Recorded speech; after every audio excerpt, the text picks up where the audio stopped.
Hello, everyone. Welcome back to the MTG Goldfish Podcast, episode 113. The crew is joining you again, your weekly Magic the Gathering podcast covering everything Magic the Gathering related. You can find us on Google Play, iTunes, mtggoldfish.com, and on YouTube. So the crew, as always, is joining me again. Richard, the owner of MTG Goldfish. Richard, what's up? Hey, guys. What's going on? What's happening? Seth, probably better known as Saffron Olive, our resident jank brewer and all-around content creator for Magic the Gathering. Seth, how's it going, buddy? Good. What's up, guys? It's going well. And Chaz, as always, you're just covering everything Magic the Gathering related and focusing on the financial side of the game. On the docket for today, we're just going to jump right in. We have a few things to talk about. We have Modern Masters 2017 released, so we're just going to talk about, box openings and, the chatter on Twitter and if anyone went to pre-releases, just stories that we've heard. So everything just Modern Masters 2017, now that it's released. That will bring us into two judge promos, Avacyn, Angel of Hope, and Homeward Path. Then we'll talk about a unconfirmed Amonkhet card, Dusk and Dawn. So you'll hear our thoughts about that. And that will bring us to Mine vs. Might. The full spoiler is released, the two deck lists. We get to see everything that's in the dual deck. And then we'll wrap things up with some fish mail. So, jumping right in, Modern Masters 2017, gentlemen, what do you think now that everyone has their hands on it? We'll start with you, Richard. So did anyone actually play Modern Masters 2017 this weekend? No. I did not. So I did not. I had the choice, but I played Modern instead because Well, I really didn't want to open the fetch land lottery at draft. Like, I really hate it when, I got to pick that foil Goyf during draft. But at my store, there were 8 full pods that fired. So 64 Modern Masters 2017 players, a lowly 8 standard players. So standard was at 8 this week. And then, I don't know, like 20, 30 modern players. And I watched a lot of people crack boxes this weekend. I watched all the YouTubers crack boxes. I watched Seth crack boxes. I watched people play LGS crack boxes. And it wasn't as exciting as the spoilers would have had me believe. It was really like, are you opening fetch lands? Yes, no, and that was it. And then maybe someone got a foil Goyf for Liliana. But, I mean, it's just Tarva Goyf is no longer special. But I think the cool part is all the uncommons that were playable. So you had a ton of uncommons that are playable, which really made, the bad packs feel better. But it's, at the end of the day, it was just fetch lands 2017.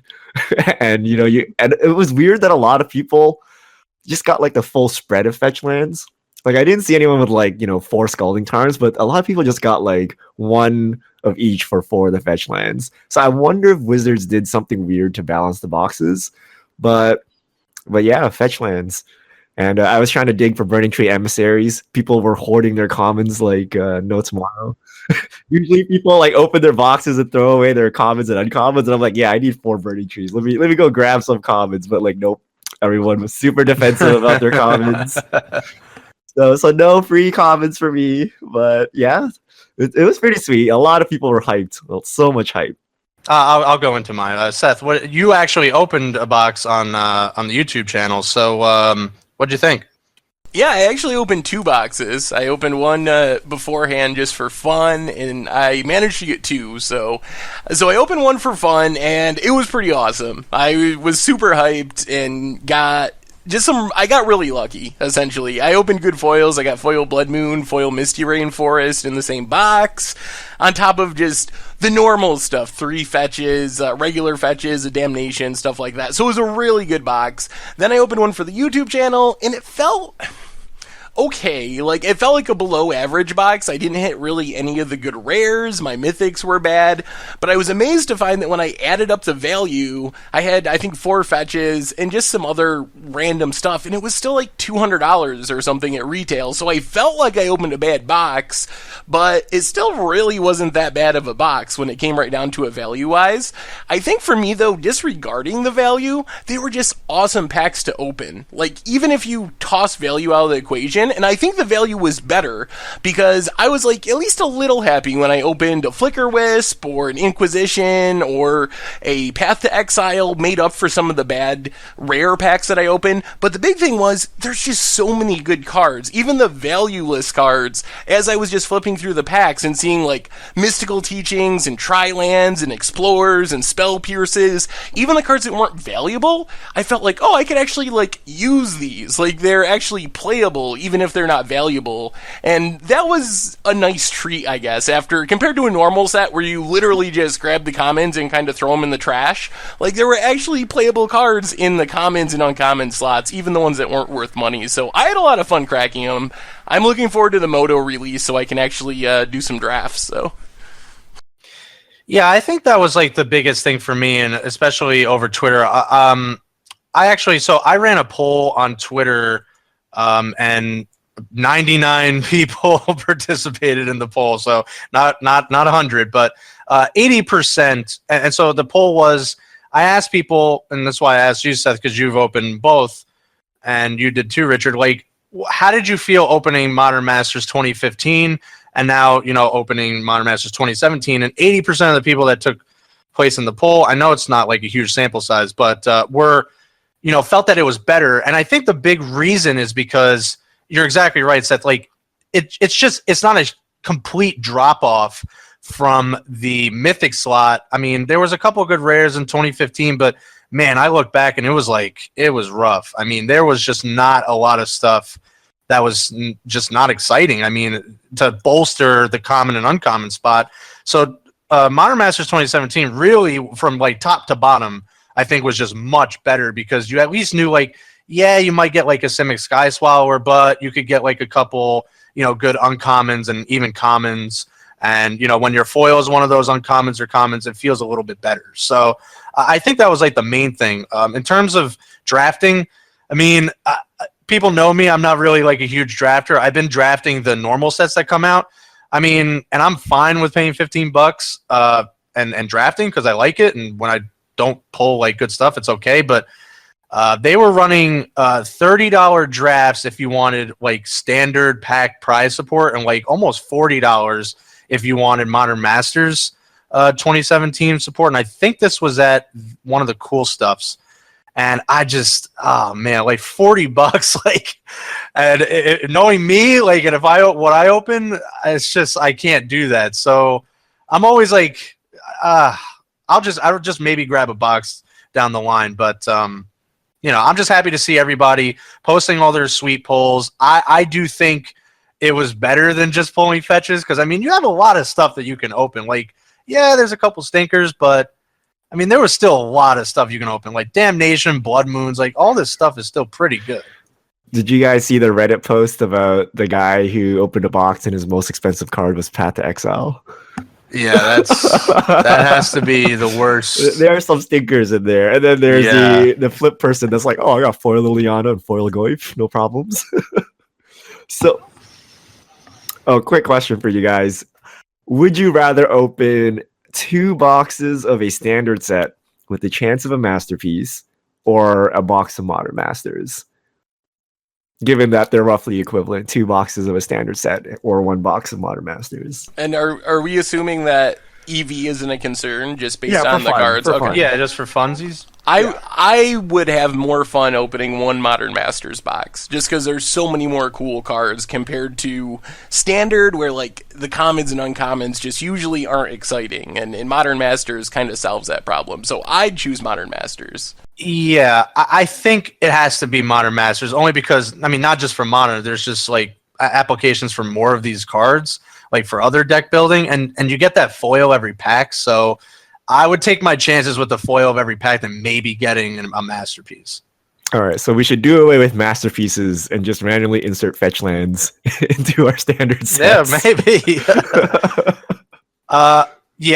So getting down to it though, the variance was like, if you were one of those people that like, there were some really bad boxes, but I think overall people, I mean, I saw a lot of people all over the social airways and even like just talking to people that were generally happy with their purchase. And like I said, I mean, I think the average, I looked at the numbers, I pulled them from Reddit, that it's like 2 a box for fetch lands. But I mean, I think you're right, Richard, that they always ended up being like 2 different fetch, like they're always different fetches. But yeah, it for a lot of them, I know the average is 2, but a lot of them, it kind of looked like a cons box, right? Like you always pulled like at least like 3 fetches in like every cons box, which was like over the average. So I think everybody overall, like this is, I think the huge success is that just top to bottom, they kind of condensed like all that. They didn't just condense all the value in one rarity, that they kind of evenly distributed it, because you wrote that article, Seth, so I don't know if anyone actually went back to read the 2015 article that you did for the EV. And that's why I posed the question, because the EV was almost like direct, like literally the same. Yeah, I mean, the big deal is, and while there were bad boxes this time around, there were way more bad boxes last time around, because you were really at like the Tarmogoyf or Noble Hierarch. There were like a handful of mythics and a very small number of rares that were actually relevant at all, when I think there was just a lot more depth to this set. So even though there's always going to be feel bad boxes, no matter how good the set is, you can be the person that draws 10 lands in a row off the top of your deck, essentially the box opening equivalent of that. But I think there were way less bad boxes this time around, because the set just had a lot more depth to it. So even though the EV was similar, I think it feels better to most people because of the depth. And to that person, like obviously it sucks, but to the person who your best on, the best card in the box was a Path, for Modern Masters 2015, the best card you could have hoped for, like if you weren't hitting any of the cards, was a Remand. So I mean, literally that's it. I mean, there was like your best card could have been a Mole Drifter. I mean, I'm serious. Like I look back, like, man, it was brutal. Like I didn't even know some of these cards. I was like, wow, where did they pull these cards from? So yeah, I think it was overall a great experience, and that's great to hear. I mean, that's really what it's about, is promoting Modern, getting people, and not even just Modern, like anything really, just promoting like these sets as, being successful like this, and people opening the product and overall being generally pleased with this. 8 out of 10 people, even in my poll, would have been happy. So I think that's really where you want to be. Yeah. The good news is I actually had a couple people ask me what they want, what they should play in Modern because of Modern Masters 2017 at FNM. So next week, we should see the influx of Modern Masters, the influx of Modern players from Modern Masters. So we'll see where Modern goes from here. Maybe it'll be hyped up. Maybe Wizards will add some coverage back in, or maybe they'll just leave it alone. But people, non-Modern players, are interested as well. So that's a good thing. Yeah. And again, I think, Seth, I don't know if you've been monitoring the prices at all. I mean, this is like the success that you want. Like the right cards are decreasing, where it's like Modern Masters 2015, yeah, there was some stuff. Like now, actually, you look back and there's like actually some really good stuff in there, like Mox Opal in the Mythic slots and stuff like that. But I mean, there was just like you had a couple cards, like Daybreak Coronet was just like a $30 card for no reason. I don't know if people really like remember that, but but overall, there was just a lot of stuff in there that just was not worthwhile. So I think people are getting behind the fact that the right cards are in here, and lowering the barrier, by a great margin already. Yeah, this felt like Modern Masters in the sense that it actually had Modern playables in it, where some of the old ones were Modern Masters just because they were expensive cards that happened to be in Modern because they were really old and low supply. So I think it kind of met its goals better this time. One of the interesting things, Jazz, I wanted to ask you this. I don't know if you've been keeping up on the prices too much, but we've kind of seen the top maybe 10 cards in the set, like, stabilized. Some of them are actually up over the week and in the last couple days. So do you think we're going to see more declines from the fetch lands, Tarmogoyf, Liliana, or are they pretty much at their getting near their floor already? Yeah, I remember someone tagging us in this. I think it's hard to tell. I mean, it's only been a few days, but I think now this is barring, I don't know if there's going to be additional like releases like there was like Eternal Masters. So not knowing that, I think it will be like conspiracy. Like there's just a lot of it at once, and people are just opening it up all at once, and then like in the beginning, like maybe the first month or so, and then you will start to see that stable, prices being stable. I don't think it's going to be trending right back. I mean, it's only been a couple days, so I mean, there's going to be more of these drafts happening, but yeah, I don't think we should call it just yet. I think there's a lot more of this product to be opened, but it's weird because normally you would have this like time frame. And we've looked at the previous Modern Masters. It's usually like 6 months or so, but I just don't know with this like second wave thing like Eternal Masters. Now, if that doesn't happen, I think it might take a little bit longer, but some of these big marquee mythics like have always just kind of dipped and then just kind of stabilized. But even if they're stabilizing now, I mean, that's still a pretty significant decrease. Oh, yeah. I mean, even if this is as low as the fetch lands and some of those really chase cards go, it's still a success. It's like half price of where they were pre-reprinting, which is great. So I don't know. Fetch lands in specific, I've been burned by them on Magic Online before when they have flashback drafts thinking that they're going to drop in price, and actually there's just so much demand for the fetch lands that they actually increase while the supply's entering the market, which sounds insane. So I don't know, I'm getting to the point where I'm starting to think we're not going to see much more of a decline from the top handful of cards, like the top 10 cards in the set. Probably not, but again, like it's only been a few days. I think there's a little time to at least, for those of you that are saving funds or what have you, that, you don't feel the need to like do it right this second. I think there's still at least a little bit of time that you're not going to like suddenly miss out. But yeah, I do think like the big marquee stuff, like it's going to decrease and then likely not, like they're going to stabilize whether, more box openings and more drafts happen, but there's still a lot of product out there. All right, so moving on, we had 2 judge promos. So we have Avacyn, Angel of Hope, and Homeward Path. So just wanted to get people's, your guys' just general thoughts about that, and before we move on to other stuff. What do you think of the promos? So have they exclusively gone to Commander playables for these promos? Because almost all of them have been Commander relevant, right? Like Avacyn, obviously very powerful in EDH. New art. What do you guys think of the new art? It reminds me of some Renaissance painting I would see in Europe somewhere. I actually have to look and see what it looks like. I don't remember what the new art looks like. What? Oh, okay, yeah. It looks good.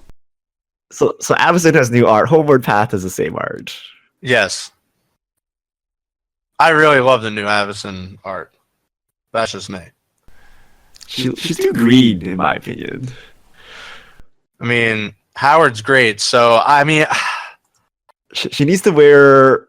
She looks like Nissa, kind of. Like, you gotta get rid of the green robes, and I think it'd be pretty sweet. I like the pose. Yeah, I mean, I like the palette, so I have no complaints whatsoever. Like, but I don't know. I think you raise a good question, Richard. I don't know when they decided to like switch to these.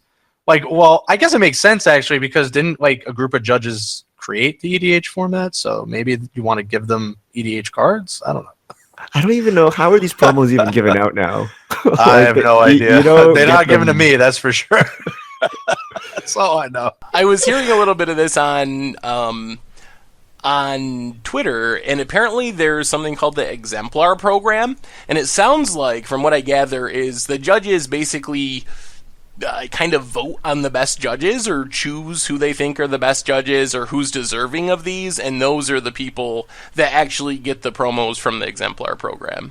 Interesting. So it's not all judges, it's the ones that are voted on by their peers, essentially, to be the most deserving judges. The ones that are deemed worthy of wielding Avacyn in Commander. It's like, guys, I have a Callistia attack. I'm missing an Avacyn. Please, I need this. Please. I'm a good judge, right? So yeah, I mean, if you can get a hold of one, I mean, so this is like the second non-like traditional printing of Avacyn, because there was the From the Vault printing, the original printing, and now this one. So I don't. It's probably What was the still art be on From around. the Vault? Was it the original Same art? one. Yeah, it was the Avacyn restored art. I don't think that we've ever seen Judge promos really have a meaningful impact on prices. No. They're so low supply that they're just very rarely relevant. So I don't expect this to have any real impact on the price of Avacyn, but it's cool because if you are someone who likes to bling out your EDH deck or whatever, it gives you an option that you didn't have before, and it looks really good. Yeah, I mean these kind of promos are almost in like their own kind of like nebula. Like they're kind of their own little thing because there's just not a lot of them, and it's basically these judges who are receiving them. So it's really like what they want to charge, right? Like it's not like everyone's opening these. So I don't know. They're really not indicative of other things.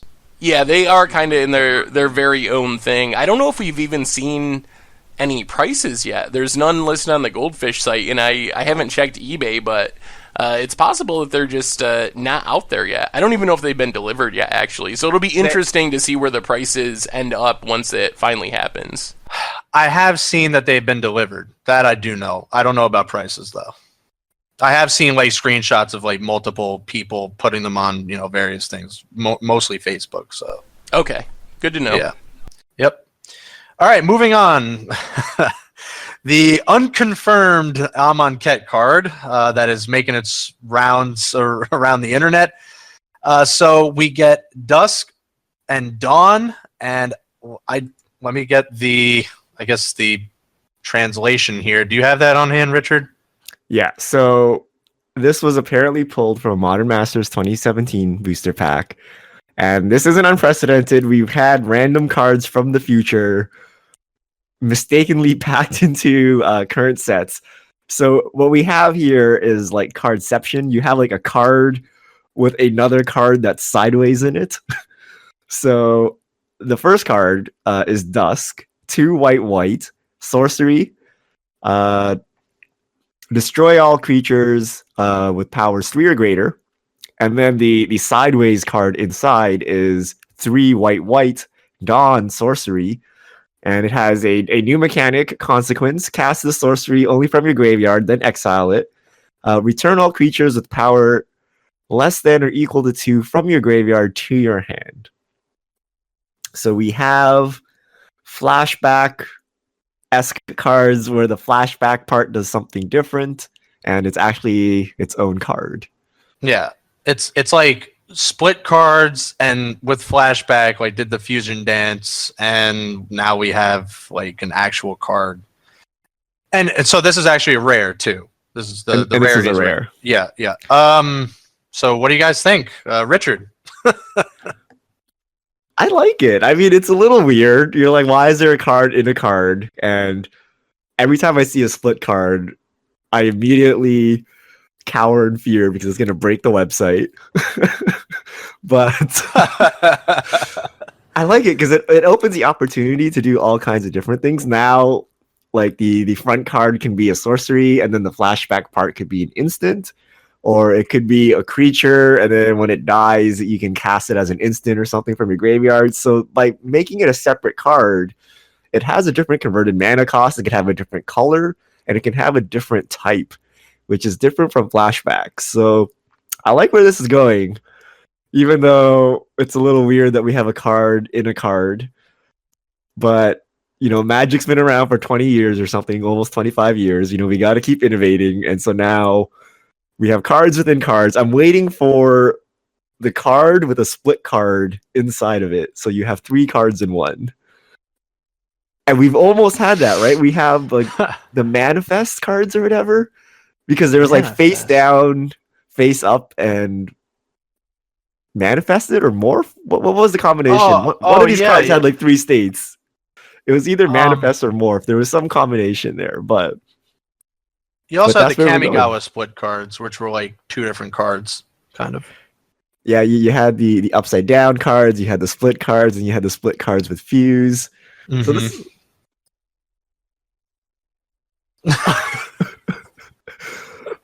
Like, I need a card that's 5 colors, but each part of it is just 1 color. So like the front and back are like split. Seth, what do you think of this? Obviously it's early and we don't know all the ramifications, and Richard has sort of sold me on the idea that maybe there's some cool things that can be done with this design, but it is so inelegant and just so ugly looking. Like, just the aesthetics of this card really bothers me. It just looks weird. There's borders everywhere. The art on one part is like really tiny, and I don't like how it looks. And it goes back, there was an article that Reddit found by Aaron Forsyth like 10 years ago talking about why they don't use the split card design more often for things like flashback and so forth. And it basically came down to it's really inelegant and it just doesn't look good. So we try to stay with the status quo as much as possible because it looks best. And that's my main gripe, I guess, with this card, is I just think it's really ugly, and I don't know. The effect, whatever, like, it's the first card we've seen. Even if this one isn't super powerful, it's very likely there'll be powerful cards with the mechanic. Like, being able to flash things back from your graveyard for value is an inherently powerful ability, so I'm sure there'll be good ones, even if this one's not. I just don't like how they look. That's what makes it real, right? Yeah, that has to be real. Who would think of this? That is my theory. It's like when they have those true crime stories and they're like, if this was a Hollywood movie, you wouldn't believe it, so it has to be real. That's how this card is. No one in their right mind would make a fake card that looked like this because it's just too far-fetched. I don't even That's think you can like think this up. They went back to the Aaron Forsyth article. Imagine. Yeah, so again, it's unconfirmed. So the language was Portuguese, and these people, a few people from Reddit are claiming that they were pulled from Modern Masters packs. We know that that's pretty much like a boo-boo. Like, I don't think they really intend to do that. So there has to be some kind of mess up at the printing. But okay, so at first, like, you look at this and you're like, whoa, like, what is going on? And I was kind of like that too. I'm just gonna admit it. Like, I was like, wow, this is kind of like weird. Like, I don't really think I like this. And then, like, yeah, between what you said, Richard, like, there could be some really interesting designs. There could be some creatures that do this, like creatures that turn into spells, or like sorceries that turn into instants, or what have you. So that could be pretty cool.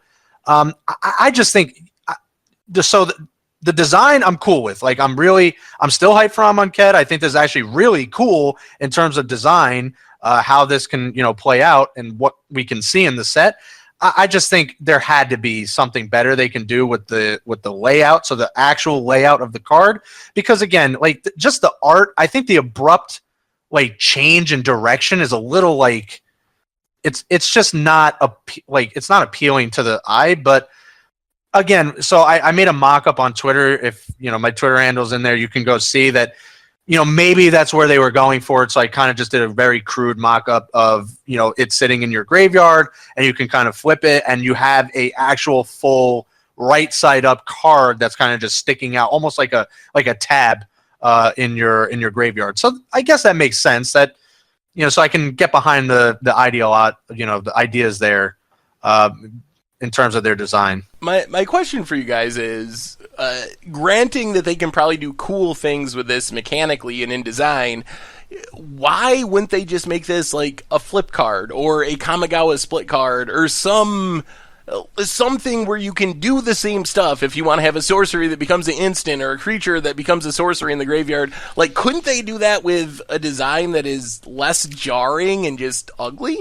Yeah, they probably could have, but I think Richard kind of just nailed it. The game's been around for a long time. Like, you got to try to at least mix things up, right? Like, at least try. Would you take this or checklist cards? Because I would take this. Yeah, I did not like checklist cards. I never liked checklist cards. Checklist cards are pretty bad, but couldn't it just be a flip card on one side and then you flip it over in your graveyard and the other side? You need a checklist card. Then right? you need a checklist card. Oh, you mean the vertical, horizontal flip? Yeah. But then the problem is, it's like, what's the point of having that? Because it's like, I think the whole point of this is like, it's a new spell in your graveyard. So that's why that second part is like the entire card width, like, and so when you flip it, you can see the card, and it's like the entire card. Because people were trying to discuss this, like, how would this work, and this, that, and the other thing, like how you would layer your graveyard, and I just couldn't see like how it would work other than doing that. Like, I guess you can stack your graveyard in a way where it's like the same way as any other pile of cards. It's a pile of that's cards, what I'm and saying. you leaf through it when you want to read what you have. I mean, at least for this, like, you could do something cool. I don't know, but I hope that there's like it's perforated between the one card and the other, so you can kind of split them in half and have like travel size cards with the little ones for when you're driving around and stuff. Oh. Yeah, we should make a deck of mini cards. Take all of the like split fuse cards, these new consequence cards. Mini Magic. We created a new format. 2 to a sleeve. But yeah, I mean, for the card itself, I mean, it's cool. It's hard to gauge, what we can expect just from one card. We obviously know. Well, again, it's unconfirmed, but assuming it's going to be a rare, okay, it's a rare. I mean, it's kind of like a one part Yahenni's expertise, and the other side is, I guess, like a rally or something like that. Yeah, it's a really weird card, because if you're wrathing the board, are you really playing a bunch of 2 or less power creatures in your deck? So I don't know. It's like, hey, I'm playing like tribal dwarves. Surprise, wrath the board, and then bring them all back. Like, yeah, it's a weird area. The wrath for the aggro deck isn't something that you really see. Yeah. So when looking at this, I just look at the front half of it, I guess. Like, is 4 mana conditional wrath where you kill everything with power 3 or greater good enough? I mean, in our current standard, no. I don't know if a 4 mana unconditional wrath that kills literally everything is good enough in our current format. But I think the interesting part, though, is there probably are cool things you can do.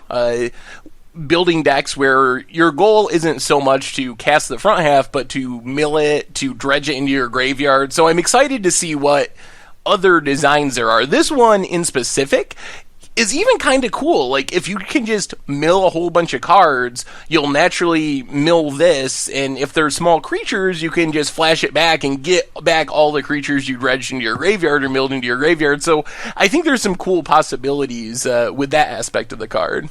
Yeah, it's also really good for limited. I mean, when do you see cards like this stapled onto like a Wrath? I mean, normally you don't get that. So, I mean, later in the game, you can just kind of out attrition your opponent when you can bring back all your threats. Assuming, you have a lot of them. Yeah, any Wrath limited is good. A Wrath with a rally attached to it of is pretty good. Yeah. So we'll see. I mean, I'm excited. I think, like I said, the design I think is great. There's obviously a lot of things you could do with this. The formatting of the card was a little like, you look and you're like, whoa. Like, when you first see this, I mean, if you've been playing the game a long time, you're like, what is going on? But I'm coming around to it, and I can see at least the idea behind it. Okay. I'm waiting for the split planeswalker. Yes. Just so they can fit as much Oracle text onto this card as possible. Well, actually, couldn't you do something similar like the Origins planeswalker? Oh, that would be pretty cool. I don't know if you could fit a planeswalker text on there, but I guess you could, right? It's going to be Nicol Bolas. It's going to be little tiny Nicol Bolas. Here we go. I got a card. Gideon's Last Stand. So the front side, the normal card is Gideon, but when Gideon dies, he becomes a 4-mana Wrath. Interesting. So Gideon dies, and then you Wrath with the leftover of Gideon's remains. Yeah. I mean, there's sweet. And then Gideon dies in the story, obviously. So yeah. There's no rule on how many abilities the planeswalkers can have, right? Not that I can recall. Is there? I don't think there's a rule. There's the rule that we only have so much cardboard, so usually four maxes it out. Right. So if you could make something like that, which like Richard said, like you could, I guess, have like a mini walker. That actually goes back into what you said, Seth, with your article that's promoting a lot of controversy. But maybe that's how you scale back a planeswalker. You could have like just a planeswalker that it flips to with the consequence thing. And you have like two abilities on it or something. Going deeper with this, this kind of seems very likely that Amonkhet's going to be graveyard themed. We saw the Nicole Bolas plant card that works from the graveyard. It kind of makes sense with the Egyptian theme, and now these cards. So it's going to be interesting, but I would bet that it's going to be a graveyard theme set, and I really hope that this isn't a disaster and Rally 2.0 and we have some way to interact with the graveyard. Please, Wizards, if you're listening. Don't bet on it. No. I asked... So funny little off-topic thing. I was like, I hope we get Relic or Progenitus, and they were like, or I hope we get Relic, and they're like, and there were some people on Twitter that were like, so we're gonna get a relic of a god that's on another plane in Amonkhet, and I was like, yeah, Relic of Bolus. It's fine. Yeah, there you go, same thing. All right, so moving on, we have the entire deck list of Mind vs. Might. The full deck list, and there's no Ancestral Vision. So there you go, Seth. You're right. You want me to tell you you're right? There you go. You were right. I was wrong. That's what everybody wants to hear, right? It's okay. It's okay to be wrong, everyone. Shocker, like $50 card, not in $25. It was in a dual deck before. Yeah. It was like $5. In fact, you know what? Now I'm actually surprised that there wasn't any Greater Gargadon in there. Now I'm like actually like legitimately perplexed that there was no. It's a Spellslinger deck, so it makes sense that they went in that direction. I mean, the decks look all right. Some people mentioned that they increased the price because they were going to be better decks, and I don't know if these strike me as significantly better than past ones. Maybe they are, but I don't know. I mean, the decks are fine. The chase card is Beacon of Tomorrows, essentially, is almost $10, but that's kind of because it's really old and never been reprinted, so it's one of those cards that probably shouldn't be $10. It's just old and casual staple, but I don't know. They seem reasonable, but not significantly more exciting than past dual decks that I've seen. So can I buy 2 of these and make Modern Storm? No. It looks... you got a bunch of I don't know. You got Empty the Warrens. You got Goblin Electromancer. Or you have three Rift Bolts. You have 3 Rift Bolts. That's pretty good. It feels like these are like almost like it feels like it could be an EDH deck, but then you don't have enough cards. It feels like it could be a Storm deck, but then you're missing your cantrips. It feels like it can be a Suspend deck, but that's not really a thing in a constructed format. So it's weird. I wonder what these are targeted to, and this seems very complex for new players. Like you have Suspend and you have all of these on cast triggers and things like that. Just Storm and Storm in general. I mean, okay, so the 2 front cards are obviously great. Like the promos are cool. The new art on a lot of these cards are really good. We get Call of the Herd again. I mean, I don't know what that's all about, but I did not see, where did they actually, just so I actually don't know, where did they actually say that they were going to increase the price because of the decks, like how they're constructed? Like the MSRP is listed at $24.99. Right, but so they didn't actually say that they were doing that? Like because the decks were going to be I don't think they explicitly said anywhere. Oh, okay. I mean, aside from the fact that they list the price at $24.99. So are they, okay, so that's definitely more than what they usually are. I don't actually remember offhand. Pretty sure they're always $19.99. Okay, because I don't, from what I've seen, just already stores posting this for pre-order like aren't even charging $24.99. So yeah, usually the MSRP is $20 and you can buy them for $15. Okay, sometimes down to $12. I haven't seen what let me check. I think the price on Amazon is like $21 right now. Okay, so it's still $5 more than the previous ones. All right. I mean, Coat of Arms was like $8? Beacon of Tomorrow, like you said, Seth, was like almost $10. I mean, Mind's Desire. So there's like some cards in here, but I don't know. I don't know. If you're going to play with them, I'm sure they're probably fine. And $20 or whatever it ends up being to battle some duo decks against your friend, it probably isn't a horrible deal. But I don't see anything that makes me think, oh, I can like buy these for a profit, or it's going to be worth it for me to buy these because of MTG finance purposes or anything. No, definitely not. I mean, like I said, some of the new art is interesting. I like don't offhand like guttural response. I don't think was even like a thing. But yeah, I mean, it hasn't been for a long time. I remember it when it was a few dollars, but that was a long time ago. But yeah, I think you're right. Like for two people, you know, trying to get into the game or just want to pick this up for fun or something like that, like $20, you'll probably get your $20 worth. Like there's some stuff in there for, like you said, for finance purposes. Like I don't see this as a thing, but I can't remember. So there's two different dual decks. There's the one with the planeswalkers, and then these, like, I can't even remember other than like the really early ones that have even been like super exciting. I always remember like the planeswalker ones make sense because you have planeswalkers, but I think that they've somewhat gotten less exciting because at least the summer ones, and maybe they'll still do this, usually have a card from the new set. Like we had Pelugrinos was the face card, so you get this like early spoiler, and it's kind of exciting because of that. But you don't get these, and it might just be because it's the spring edition or whatever, and they'll do that again for the summer one. But I think those ones are the more exciting of the faction versus faction ones, are the ones that get the spoiler card. Yeah. Oh well, no ancestral visions, no greater Gargadon, but what can you do? Got the deep sea Kraken in there though. Come on. Why couldn't that? You could have thrown the Gargadon in there. Come on. It's such a weird mix. Why? I don't know why you have Suspend and like Arcane together. Yeah. And how did the Unspeakable get in there? Like, how did that thing sneak in there of all cards? Yeah. I don't know. To return your desperate ritual, like, come on. Oh man, the synergies, come on, the arcane synergies. Yeah, I guess, but I mean, oh well. All right, well, I mean, it's cool. Like the Zozu's really sweet. Like that's a really sweet one. So props to Wayne Reynolds on that one. So I guess fish mail. All right, so here's where we answer your questions on air. So if you have a question, tweet at MTGGoldfish, hashtag MTGFishmail, and we'll try to get to your questions. First question from 2Sen3s. Do you think Wizards will print another unhinged / unglued type set? Would people buy it in the current climate? Ooh. Jeez. I don't think so.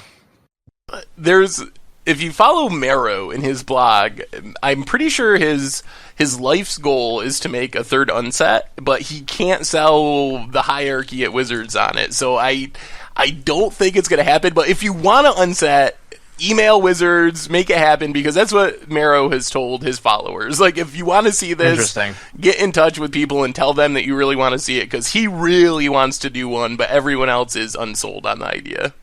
Yeah, something doesn't jive with me here. If Wizards says Commander is one of their most popular formats, you know, casual kitchen table format, why do they not make an unhinged / unglued set? Like, this is what it's made for, playing these weird cards that do weird things in a casual setting with your friends while you're having a beer, right? So I'm ready for an unhinged or an unglued. I'm ready for some more full art lands if they want to throw that in as well, but I like those weird cards where they just have weird mechanics that you would never seriously consider for tournament Magic. And it's a casual environment, so like, why not? So, question, Richard, would you buy a box if they made it unset? I would buy singles. I would buy cards to put in my commander deck. I would love to play with unglued and unhinged cards in my commander decks.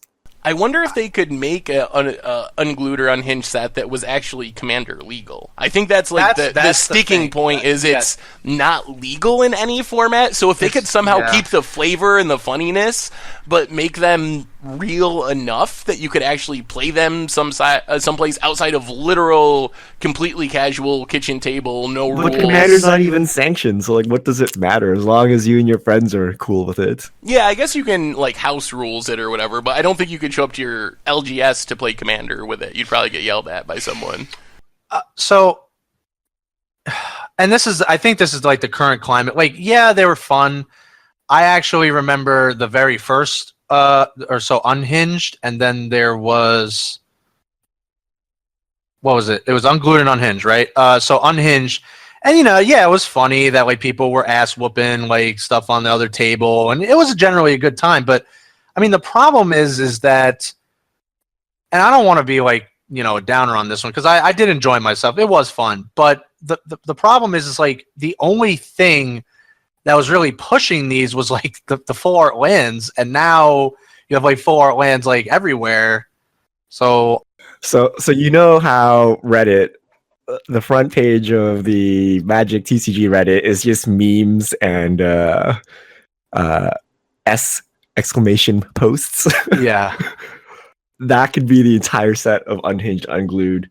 Just all memes, and it would sell like wildfire. I'm telling you, they do not understand their audience. Did you even see the recent thread about all the memes for Magic cards on the Reddit? Yeah, there's like so many of them, and each one of them can be a card in the set, and people would buy it just for the meme factor. I guess. I don't know. This is the age of the internet. We can have our memes on cards now. Come on. We can do it. Yeah, I mean, I get that. I mean, I guess it's a good time, but I lean towards, again, in this climate, like, where people are a little more conscious about price and value and stuff like that, that I don't know how you sell it. We're just too serious now. Magic is about having fun, and Unglued. It is about having fun. The problem is having fun without the DCI coming in and stomping on you for things that don't make any sense in the rules world. I mean, I have plenty of fun, but again, like, I can still have fun and then still use the cards in like my EDH deck. I don't know. Like, I don't know. I guess throw like full art lands in there again. Throw full art lands to make sure it sells.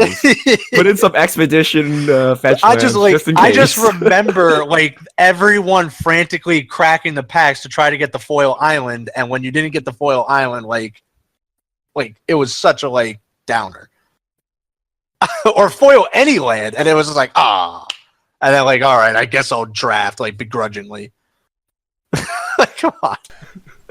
I wonder if there's a way they could just do it instead of an actual product, and maybe it wouldn't be worth it to just do like a league at local game stores or some sort of like special event that had it, because I just don't know if it's financially viable as far as people buying booster boxes and stuff for this. I don't know if the market's there, but I think there would be a market for like, hey, show up on this certain day and do a pre-release type event for a new Unhinged or Unglued set. I think that would probably work, but I just can't imagine going to my LGS and be like, hey, here's $100. Give me a box of Unhinged or Unglued. Actually, you know what? I solved it. Just put a foil land in every one of the packs. There you go. Just do every pack comes with Jace the Mind Sculptor.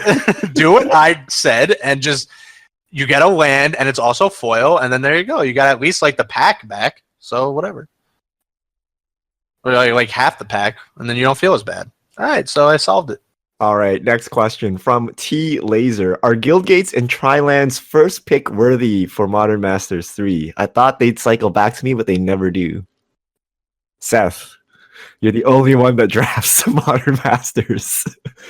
Is mana fixing worthy of a first pick? I'm waiting for the release on Moto to actually start jamming events, but I assume that at least the Tri-lands, I don't know if I'd say first pick worthy. I don't think I would take those over most of the rares or the other bomb cards, but when you get to the like 3rd through 6th pick range, especially in this set, which is kind of based on 3 colors, multicolor, then I think you would start looking at Tri-lands and stuff. So not first pick, but I don't think you're going to expect the good fixing to come around the table. But of course this is in the dark because the set's not on Moto yet, and I'll know more in a week once the drafts have fired.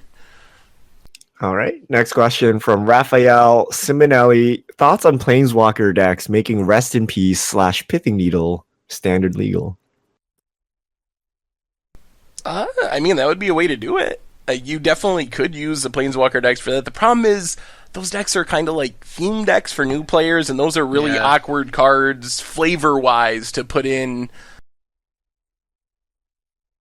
But what's the advantage of putting it in the Planeswalker deck? Why don't you just put it in the standard packs? Because they're released at the same time, right?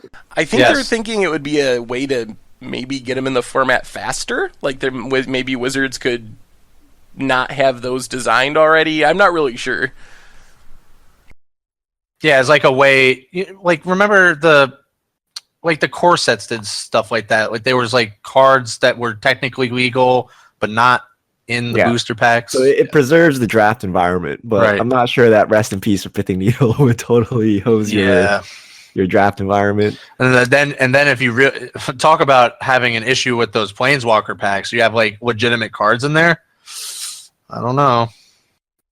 All right, next question from Danny Sims Music. What if Wizards suspended cards from standard instead of banning? So ban for 3 months. Ban until 3 months after the Pro Tour? Yeah.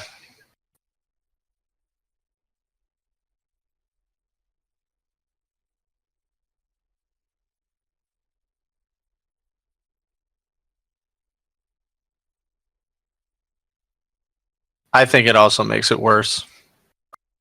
All right, next question from Peter Pascua.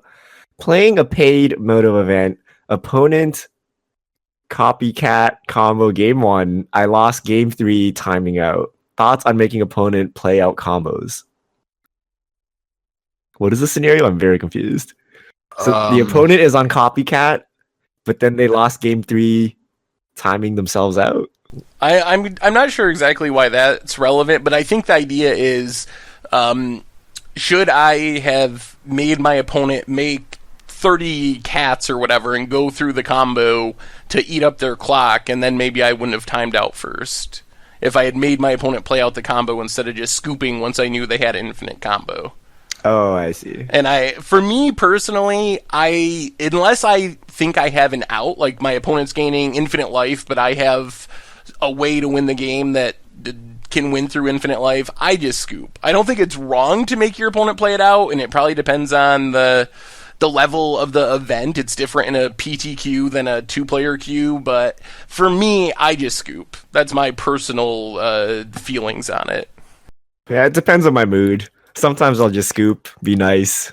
Sometimes I'll just be like, you chose to play the combo deck on Moto, so combo me out. Other times I actually have an answer and I feel bad because I'm like, I'm going to make you make like 50 Splinterton tokens, and then I'm going to Zealous Persecution. So yeah, you're going to have to do it.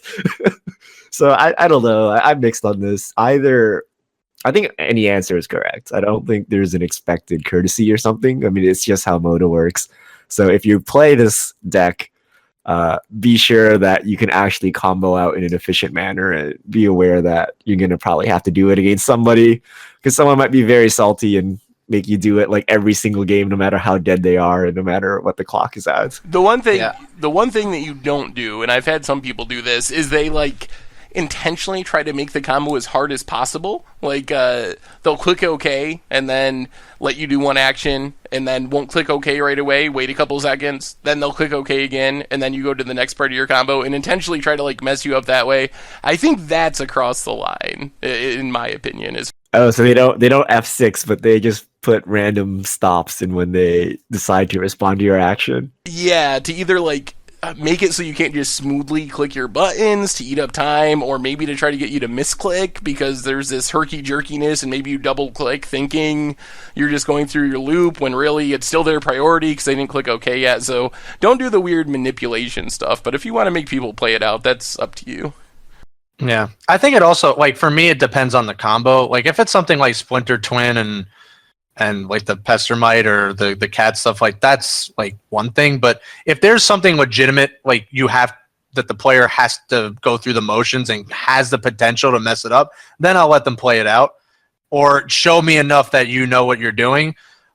But other than that, like, yeah, it's a scoop. But for me, against me, not that I'll ever be playing the combo decks other than like the easy stuff, but definitely make me go through the motions, because I probably will mess that. Sometimes they sideboard out their actual win con. Like, oh, where's the tendrils? Oh no, Right. the tendrils not actually in my deck. What happened? So what? Hey. I think the biggest thing for me is I'm just impatient, and I would rather, maybe there's a 5% chance that I win, but it's not worth me sitting here for 10 minutes while you eggs me to death. Probably, I'm just gonna. I would scoop in a grand finals of a pro tour. I mean, if it's, I'm cool with that. Hey, the 30,000 I lost, as a loss is a loss. If I scoop now or scoop later, what's the difference? It's a loss. All right. It's a loss. Next question from Darkness Zora. As I like to brew in Modern, what are some of the best answers to the current meta to have in the main for a green-white deck? It's a very broad question. Scavenging Ooze. I would definitely want to have some sort of land hate. I think the Ghost Quarter, Leon, and Arbiter package is really good. It depends on your style of deck, but there's a ton of Tron and Eldrazi decks right now near the top of the format. And I also think the format's a bit weak to worship at the moment. So I'm tempted to pull a Troll Worship type deck back out again, because a lot of the top decks seem like they don't have answers to that at the moment. Yeah, you're absolutely right. I'll let you guys in on my secret tech where I'm playing white in every single deck just because Condemn's a pretty good one. Condemn, you just wrap the board of Death Shadows. And it's a 1-mana removal spell, and it's pretty sweet. Usually the life doesn't matter, and if they have like 2 Death Shadows and a Goyf and hit you with the Goyf or something, you can just Condemn the Goyf, killed 2 Death Shadows, and get the old 3-for-1 with 1 mana. You can get some sweet ones with Primal Command the same way, because you can make target player gain 7 life, so I've definitely 2-for-1 some Death Shadow players by forcing them to gain life. Primal Command. Yeah. Have you actually seen the Jund list? What was it, the Kabu Predator? Oh yeah, I think that was Kabu Predator. With Burning Grove of the Burn That Wolves? was someone was playing that Jund. Someone was streaming that. Yeah, Tom Ross. Yeah, that's right. Devour Flesh. Devour Flesh is an awesome card. Yeah, I love that Condemn. That's really good, Richard. There's a lot of weird cards you can play now just because Death Shadow is a thing, and the downside of your opponent gaining life is suddenly an upside. So. Yeah, so go ahead. All right, next question from JJ8907. Which Modern deck would you recommend? Black, white, or blue-white Hate Bears? I like slow, grindy matches. Then I think black-white is the way to go. What is blue-white Hate Bears? I've never even heard of that. I was just looking at a list. A couple popped up from the TCG States events, but it's very similar to the mono white hate bearer list or Death and Taxes list, but with some like meddling mages thrown in there. Sometimes a Farah God of the Polls to draw some cards. So just like a few Judges Familiars, some weird random blue cards. I think the black white one though is definitely the more tested list and the more tier of the list at this point, and why blue-white is kind of this rogue tier 3 deck that maybe it has legs to move up the format, but if I was going to choose my primary deck, I would definitely go white-black just because it's got more of a history behind it at this point. Yeah, I agree, and plus, I mean, Bitter Blossom, that's as grindy as it gets. All right, next question from Markness Bomb. Do you think we'll ever see 2 set symbols on cards? After 27 years, they have to be running out of ideas. 2 set symbols? Wait, 2 half sets in 1 set? I don't know. Yeah, like maybe they foreshadow, like you have a split card, and then one of the halves is like the next set in the block. Or maybe a literal flashback where like the card inside is an old reprint. That would be interesting. I like that idea. Although it depends on what card it is, but what's that card? Oh, that bottle or whatever that destroys all cards from the Arabian Nights. Bottle of City in a like bottle. What if you had cards like destroy all cards from Amonkhet, and then you just randomly have cards with the Amonkhet set symbol on them? I can see something like this happening, as weird as it sounds. Like, they are running out of design space, and maybe they start bringing sets into it. Because they did it before with the Arabian Nights stuff, right? Yeah, I don't know about that. I don't know. I mean, yes, maybe they could, but I don't want them to do that. That seems pretty forced and cheesy as far as a mechanic of a set. Well, what about like hybrid rarities? You're a mythic common. We apparently already have those, if you believe some people, because how the sheets are printed. That's a mythic uncommon. Fatal push. Wizards doesn't print them like a normal uncommon. Oh no, yeah. It might as well be a rare. They've already combined so many. They combined the mana symbol. If I told you 25 years ago that you'd have a thing called blue-black mana, or you have a thing called blue/pay-2-life mana, you would have been like, You'd be laughed out of the lunchroom. Now you're like, you can have a mythic uncommon, and you can have an Amonkhet / Hours of Devastation card. Maybe it's time to come. It just seems so parasitic. Like the mechanics that are based around a set, like by their nature, have to be parasitic. I mean, I don't understand what that would do. Like, how do you have tiers of a rarity? All right, no. How about this? Okay, so you have a card in Amonkhet, Okay. and it has a new mechanic called Foreshadow or something. Okay. And the Foreshadow is the split card inside, and it's a card from Hour of Devastation. Oh. Okay. And that card will be an Hour of Devastation, but it gives you a glimpse into the future set.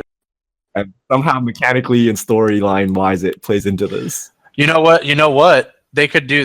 Maybe they could do that, and that's how they're. So they're not locked out for like 2 years to get their hate cards in there. They could just do that.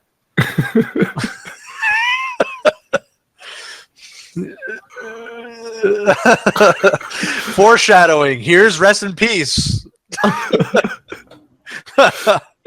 Hey, I mean, however you have to do it. I guess I'm going to save this clip because when we do our 200th episode, it's going to be true by then. They're going to do weird things. Watch. Okay. Yeah, probably. All right. Next question, or last question from iPad MTG. Would a larger card pool for standard be a solution for WotC Magic? Either bringing back core sets or longer rotation? And I think the prefix to this was this person didn't like short rotation because it prices them out of standard. Well, I don't know about longer than we're at now. I think that would be... the problem is then things that are way too good, like Gideon's got to leave the format at some point. We're already past that point, and I don't know if I could stand another year of Gideon in the format or something. Bringing back core sets, though, is interesting, just because I think that's a place where Wizards can put cards that aren't on flavor with the block. So I think we are, in some sense, missing core sets, but I don't know how Wizards would put that into the schedule. I don't think we can have just a 5th standard set a year. We're already like maxed out, I think, as far as the number of sets they can print in standard. Yeah, I think what ended up happening is the problem with the course. Now, if you just bring back the original, like the way the core sets were usually ran, where it's like basically just reprints, maybe that works, because once you start including like new card, I think what really the core set started spiraling out of control was when you included new cards into those sets. I mean, I think just things went downhill once you started including stuff like Baneslayer Angel and the Titans and like the Flip Walkers. Like, then the problem is it's like you get the non-on flavor stuff, so you could reprint like something like Pithing Needle. Then you have like all these new cards, and they're like doing their own degenerate stuff. So what do you think about this? I think someone on Reddit suggested this or something similar. Instead of a core set, what about having a yearly like box set type release? Almost like those welcome decks that have legal and standard cards that are in any set, but maybe like 50 cards or 30 cards that Wizards wants to have in standard. You pay one price and you get like a dual deck type thing, and those cards are legal and standard, but you don't have a real set, and it would be a way to get reprints into the format if Wizards thought they would be helpful or healthy in the format. I mean, that doesn't like seem great on the surface, but I think that's probably the best way to go about it, as weird as that sounds. it would just be a box that, like, I guess is mass produced. You just make sure they're at Walmart or whatever. There's a huge, like, it's almost like, you know, those intro packs that were like everywhere. And you have like just play sets of stuff that's in there that is just reprints, I guess. The problem is, it's like if you put, I mean, I don't know. That's like a whole, it like kind of spawns its own new problem, because what if the reprints in there are like expensive, and then you have like, how many do you put in there, and then, you know, how much does it cost, and then I don't know. But I do think, like, once you get past that, I mean, it is a pretty good idea. Why don't they just make the sets bigger and just put the reprints in the actual standard sets? They're so married to flavor right now that they're just like, if it rename isn't it, like, instead of Relic of Progenitus, Relic of Bolus, like, is that really going to cause a problem? Well, what if like, you know, like they insert like those tip cards or whatever, like they're just in the pack, but you just pull them out and you don't draft with them. Like they're their own like set numbered things, like you can't draft with them. I mean, I guess you could just have a slot in the pack that was for cards like that. Almost Maybe, like it would be like the time shifted cards in Time Spiral. Like almost exactly that, where it's like a extra rare, but it's an old reprinted card. Right. And you just don't draft with those. Like you just pull them out and you put them to the side and you just don't draft them.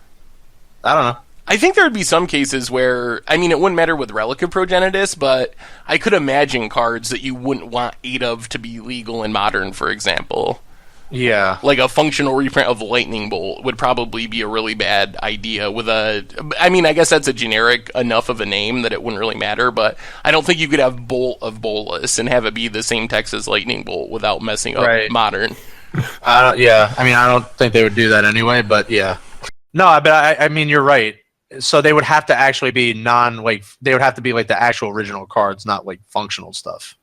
All right, so that's all of our fish mail this week. If you have any questions, remember, tweet at MTG Goldfish with the hashtag MTG Fishmail, and we'll get to them on air. Awesome. All right, gentlemen. I think that wraps everything up that we wanted to talk about. Anything out the door? Like a random... Are we on to Amonkhet? When is Amonkhet starting? From what I was told, and this was a week ago, that it would be 2 weeks. So... It releases April 28th, which means pre-release is the 21st, which means we should start... 2 weeks. 2 weeks from today, I think, should be the start of spoilers. Yeah, you're right. So it should be, if I'm reading this correctly, Monday the 3rd? That would be my guess, yeah. Yeah. Okay. Ooh, just right around April Fools. Oh, maybe that's what this card is. Maybe this is the April Fool's joke. This ugly Amonkhet. They put it in the pack on purpose as an April Fool's joke, and really, it's going to be something awesome and beautiful. They just ignored the sign that said "Don't open until April" on the outside of the booster. Maybe. I think that's a great place to end it. Gentlemen, great cast. Everyone else, we will see you all next time. This is going to be the Goldfish Crew signing out.